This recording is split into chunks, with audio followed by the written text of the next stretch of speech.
difficult, challenging parts of life, and you know what happened? They outgrew it. Hey, listen, I used to have a problem. When I was a kid, I couldn't make a peanut butter and honey sandwich. I didn't know how to do it. I'd make a mess on the counter. It was bad. You're banished from getting the bread. You're banished from getting the peanut butter. Just ask us. Stop making a mess. But you know what now? I'm super efficient. Peanut butter and honey sandwiches. No, I even put a toothpick in it. It becomes gourmet at that moment. Listen, we used to not be able to make cereal. We'd spill the milk. Now, I can see we got a lot of cereal eaters in the congregation today. We have overcome those difficulties and challenges. We used to not be able to do things that are now just silly to us. You used to crash a bicycle. Now you're pretty good at riding a bicycle. You used to not be able to drive a car, and now you're really good at driving a car. In other words, you can grow past the hard things in life. In 1 Corinthians chapter 13, when I was a child, I thought like a child, I behaved like a child, but now I'm a man. And I embrace responsibility. I take up the challenges. The things that used to knock me over, they don't knock me over anymore.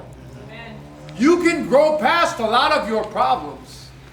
I used to do that when I was a teenager. I used to do that when I was a young adult, but now I found something that's so much more fulfilling. Today I hope that you look at how far you've come. In the garden there was the tree of life. And as long as Adam and Eve ate from it, they could live forever. But when they sinned, God banished them from the garden and said, you can't eat that tree. That'd be too harsh of a punishment to have to live in these bodies for an eternity. These bodies that get sick, that have sorrow, that are less than what I made you for.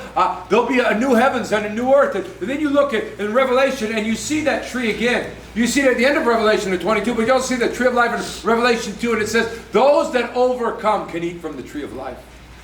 In heaven, there's no sickness, sadness, disease. In heaven, there's no debts. There's no crime in heaven.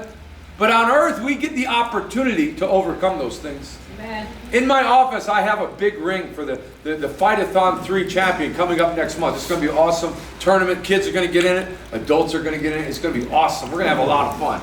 And if you really wanted a ring, I could just give you a ring, and you could walk around and be like, hey, I got this awesome karate ring. And we'd be like, oh, you're a karate champion? You'd be like, nope. I just took it off the pastor's desk, and now I'm wearing it. I don't even do any martial art. I just like the ring, and I want it, so I took it. We'd be like, hey, that shouldn't mean anything to you. But the person who wins it, man, I beat him. Yeah, I'm the champ.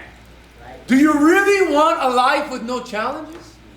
Do you really want a life of ease? Woe to those that are at ease in Zion. But we who get to overcome on this side of eternity, there'll be a tree of life for us in heaven. I want you to have that tree of life. I love the Apostle Paul in Philippians chapter 3 says, one thing in life I'm really good at, I don't go backwards. I'm good at leaving the past in the past. If you have shame and guilt and condemnation, let's leave it back there. Old habits, old vices, let's leave it back there. Let's set our mind on the things above. Let's not go back on the former things. Let's move forward. In the back, we always keep a set of these awesome books, the newsletter book. And listen, I love writing the newsletter articles. I write articles about every week, and many of you guys write articles. And you know what I love? It keeps my perspective on all the good things that are happening. If we wanted to say, hey, Pastor, I need 150 stories of sadness and heartbreak and hardship, I could go, all right, hey, everybody write me your best story. Man, would we have a book. Everybody in here's got scars. Everybody in here's made mistakes. Everybody in here's lost people that you genuinely love. So I look for the good stories. I look for the happy stories, the joyful stories, the overcoming stories. And look at 2025. Wasn't that a great year last year? And this year is going to be even better. If you don't have this book, take one on your way out. Get to know the church a little bit. Get to know the good things that God is doing. One of my favorite articles, we wrote it this week. We had 2 newsletters this week. We should have had 4 because we had so much good news from last weekend.